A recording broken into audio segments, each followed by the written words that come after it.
Good evening and thanks for joining us. I'm Paula Akana. Laura Yamada has the night off. Problems in a Papakolea neighborhood tonight. For some strange reason, families discovered their garage remote stopped working this week. And they called asking if we knew what could be causing the widespread interference.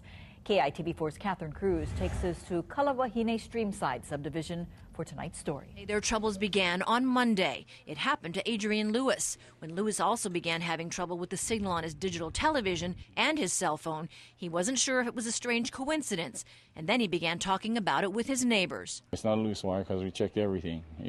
All my neighbors did. It was the same story for more than a dozen residents we talked to living from the lower part of the subdivision all the way to the top. It was last night. We went out for a while, and when we came home, the garage door wouldn't work.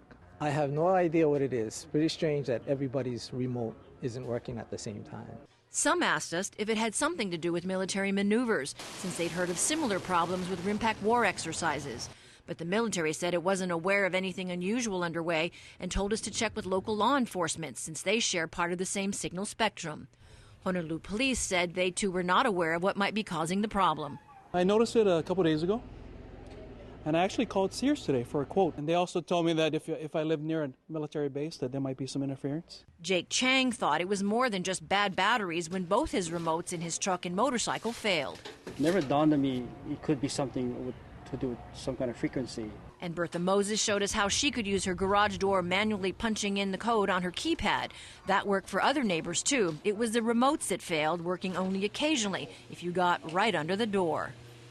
We did find one resident who said his remote worked. He replaced his system about a year ago and had no problems this week. He wasn't sure if his neighbors had a warranty issue or something else. But I'm not sure. I don't know if it's because of this whole APEC thing and stuff. Now, one garage door repair company told us it was likely some kind of frequency interference if the remote operating range was limited. They're suggesting that customers wait for a while to see if the problem corrects itself before spending a lot of money on a new system they may not need. Back to you, Paula.